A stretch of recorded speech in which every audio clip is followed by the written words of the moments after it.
안녕하세요. 여러분의 건강 궁금증을 시원하게 풀어드리는 시간입니다.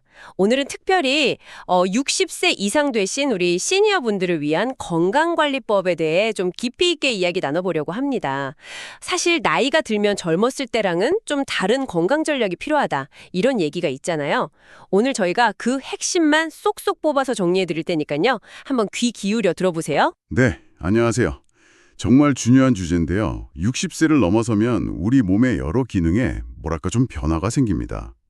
이걸 그냥 노하다 이렇게 받아들이기보다는 이 변화에 맞춰서 건강관리법을 새롭게 짜는 게 아주 중요해요. 네. 근데 많은 분들이 여전히 그 체중 감량, 살 빼는 거에 신경을 많이 쓰시는 것 같은데 오히려 60세 이후에는 좀 다른 접근이 필요하다. 이런 말씀이시죠? 그렇습니다.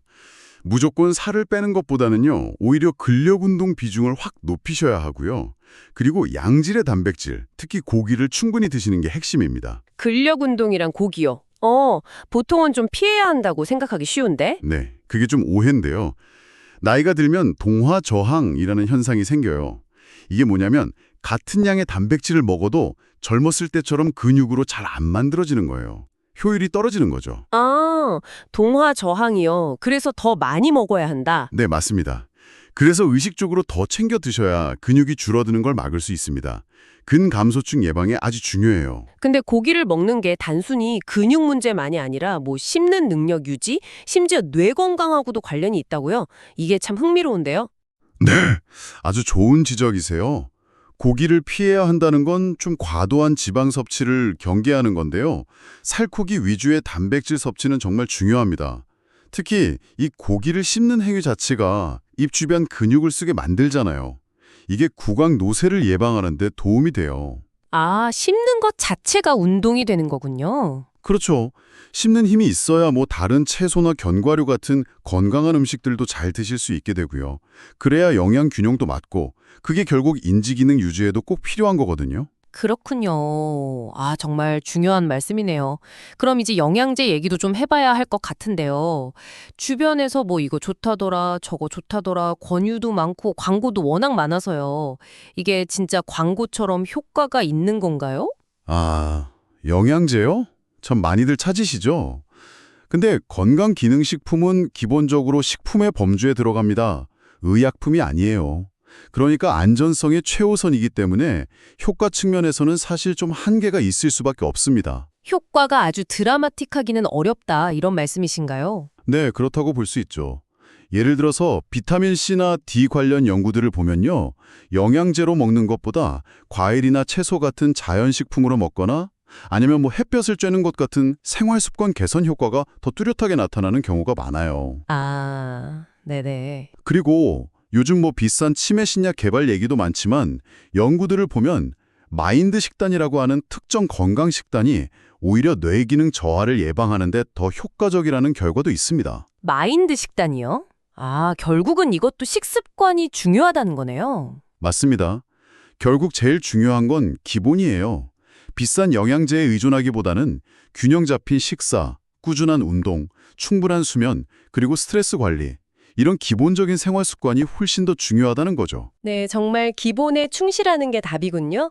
기본적인 습관들이 우리 몸의 어떤 자연 치유력이나 건강 유지 능력을 가장 잘 뒷받침해준다. 이렇게 이해하면 되겠네요. 정확합니다. 바로 그거예요. 그럼 생활 습관 얘기가 나온 김에 좀 더 일상적인 습관들도 한번 점검해 보면 좋겠어요. 예를 들면 매일 샤워하는 거요. 특히 때를 미는 습관 같은 거요. 이건 어떤가요? 그것도 좀 주의가 필요한데요. 나이가 들면 피부 장벽 기능이 자연스럽게 약해집니다. 그래서 매일 비누로 온몸을 다 닦거나 심지어 때를 미는 건 오히려 피부를 너무 건조하게 만들 수 있어요. 건조 피부염 같은 걸 유발할 수 있겠군요. 네, 맞아요. 가려움증도 심해질 수 있고요. 그래서 매일 씻더라도 뭐 겨드랑이나 사타구니처럼 냄새나기 쉬운 부분 위주로만, 그것도 중성이나 약산성 세정제를 써서 가볍게 닦아주시는 게 좋아요. 나머지는 그냥 미온수로 헹구는 정도로 충분합니다.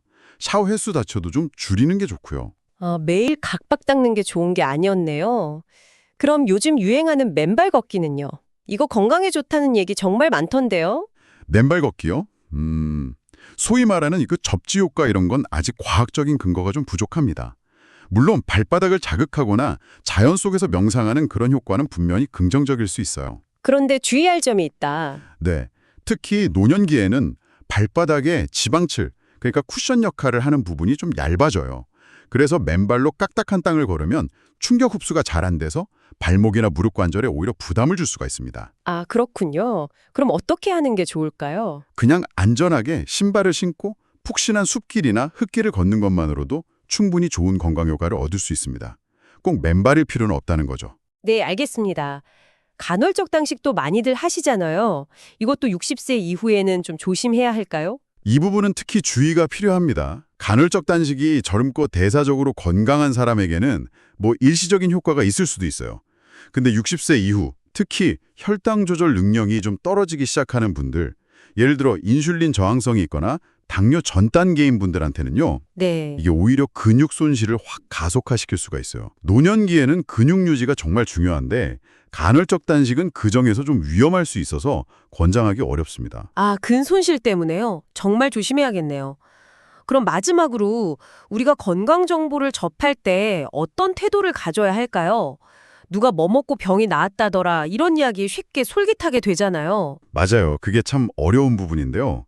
그런 개인적인 경험담, 그러니까 일화는 그냥 참고만 하셔야지 그걸 절대적인 기준으로 삼으시면 안 됩니다. 그 사람한테 맞았다고 해서 나한테도 똑같이 적용되는 건 아니니까요. 결국은 과학적인 근거가 중요하다는 말씀이시죠? 네, 그렇습니다. 건강정보는 반드시 신뢰할 수 있는 대규모 연구를 통해서 검증된 과학적 근거에 기반해서 판단하는 습관을 들이시는 게 정말 중요합니다. 개인의 경험보다는 증거를 따라야 하는 거죠. 네. 오늘 이야기를 쭉 들어보니까 60세 이후의 건강관리는 정말 젊었을 때랑은 확 달라야 한다는 게 명확해지는 것 같습니다.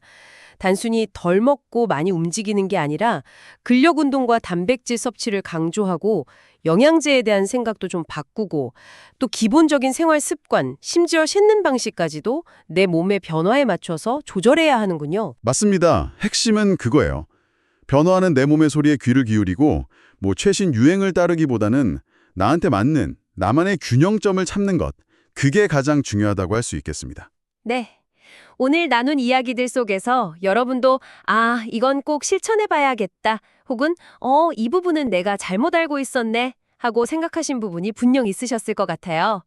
오늘 저희가 드린 정보가 여러분의 건강한 삶을 가꾸는데 작은 씨앗이 되기를 바랍니다.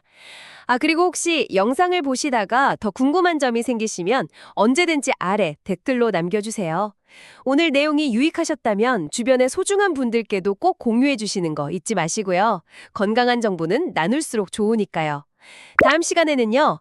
이 과일 계속 먹다간 큰일 납니다. 60세 이후 반드시 피해야 할 과일 3가지라는 아주 흥미로운 주제로 다시 찾아뵙겠습니다. 구독과 좋아요, 알림 설정도 부탁드려요. 오늘 함께 해주셔서 감사합니다.